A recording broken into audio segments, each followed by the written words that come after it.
For nearly 1,000 years, there was one city the world could not conquer. An empire rose around it, armies marched toward it, kings dreamed of taking it, and all of them failed. Its walls were said to be unbreakable, its defenders unyielding, its position impossible to breach. This was Constantinople, the last great stronghold of the Roman world. But in 1453, everything changed. A young sultan came with an army unlike anything the city had ever faced. Cannons that could shatter stone, a strategy no one expected, and a determination that would not break. After 1,000 years, the city that never fell was about to face its final battle.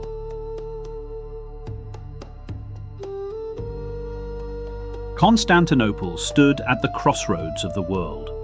Europe to the west, Asia to the east. Trade flowed through its harbours, gold filled its markets, and power radiated from its throne. But its true strength was its defence. The Theodosian Walls, massive stone fortifications stretching for miles, layer after layer of walls, towers and moats. Armies had tried to break them for centuries. Persians, Arabs, Bulgars, Crusaders, all had failed. Because these walls were not just barriers, they were a system designed for survival. Even if one wall fell, another stood behind it. And behind those walls lived a people who believed their city was protected by destiny. But by the 15th century, that destiny was fading. The Byzantine Empire was no longer powerful. What was once a vast empire was now just a city and a few scattered lands. Weak, isolated, vulnerable. And across the horizon, a new power was rising.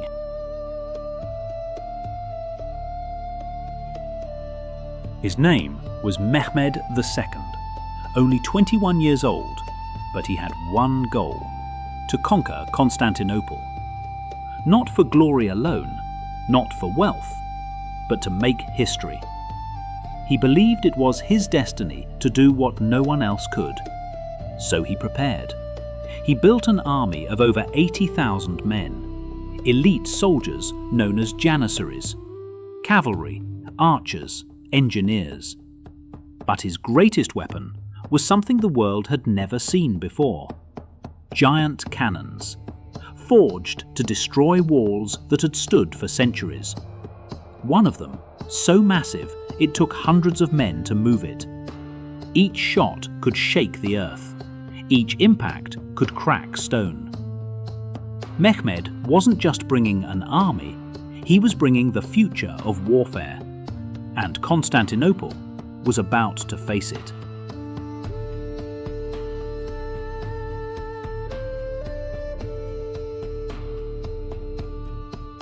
April 1453. The Ottoman army arrives. The city is surrounded. Inside the walls, only about 7,000 defenders, outnumbered more than 10 to 1. Among them, Emperor Constantine XI, a ruler who knew this would likely be his last battle. The siege begins with thunder. Cannons roar, the walls tremble.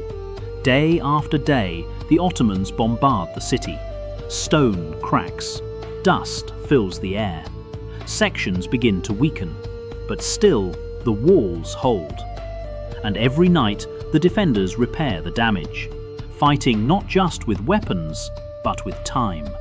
Because if they could hold long enough, help might come. But help never arrives.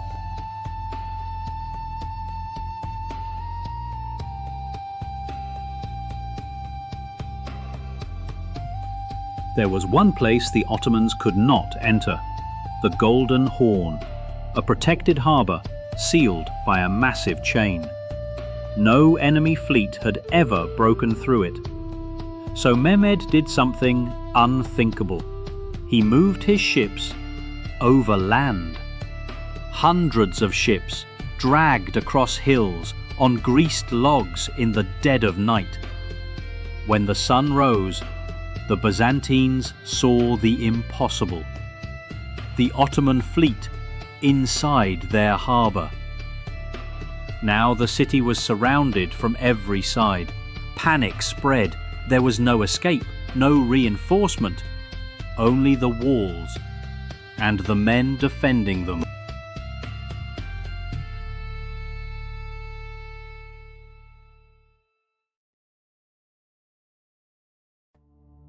May 29th, 1453. Before dawn, the final attack begins. Wave after wave of Ottoman soldiers charge the walls. The defenders fight desperately. Arrows rain down, swords clash. The air fills with screams. The first waves are pushed back, then the second. But Mehmed keeps sending more, relentless, endless. Then, a breach. A section of the wall collapses. Ottoman soldiers pour through. Chaos erupts. The defense begins to crumble.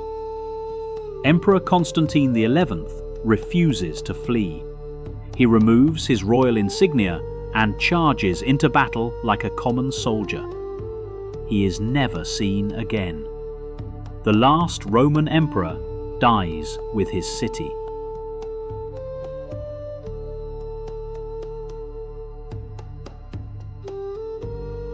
The city is lost. Ottoman forces flood the streets. After 1,000 years, Constantinople has fallen. The unbreakable walls broken. The eternal city silent. For 3 days, the city is looted. Churches are seized, homes are destroyed, and the great Hagia Sophia is turned into a mosque. The Roman Empire finally ends. The fall of Constantinople did not just end an empire, it changed the world. Trade routes shifted, new powers rose, and a new era began. The Ottomans would rename the city Istanbul, and from its ruins they would build a new empire. But the legend of Constantinople remains, a city that stood for 1,000 years, a city that defied the world, until one man and one moment in history finally brought it down.